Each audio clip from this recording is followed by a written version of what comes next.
നമ്മൾ വറുക്കാൻ എടുക്കൂലേ, അത് പൊളിക്കാനായിട്ട് നല്ല വിളഞ്ഞ കായാണെങ്കിൽ വേറെ ഒന്നും വേണ്ട, പിച്ചാത്തി ഒന്നും വേണ്ട. നോക്കിക്കോണേ, ഒരു ചെറിയ ടെക്നിക്ക് കാണിച്ചു തരാം.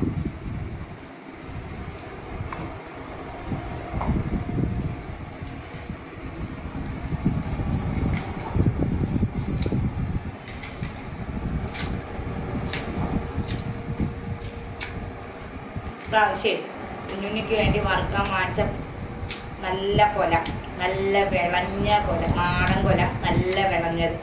അപ്പം ശരിക്കും പറഞ്ഞു കഴിഞ്ഞാൽ കൈകൊണ്ട് പൊളിച്ചെടുക്കത്തക്ക പരുവത്തിന് നമ്മളെ ഈ മരച്ചിനിയുടെ ഒരു തോല് പൊളിക്കില്ലേ, ആ ഒരു രീതിയിൽ പൊളിച്ചെടുക്കാൻ പറ്റും. കണ്ടോ, ഇത്ര എളുപ്പത്തിൽ കിട്ടിയില്ലേ. ഇങ്ങനെ ഒന്ന് കീറുക, എന്നിട്ട് ഇവിടെ നിന്ന് മറ്റേ പിച്ചാത്തിയുടെ ഒരു സൈഡ് വെച്ച് ഇങ്ങനെ ഇളക്കി കൊടുക്കുക. അത് മാത്രം മതി.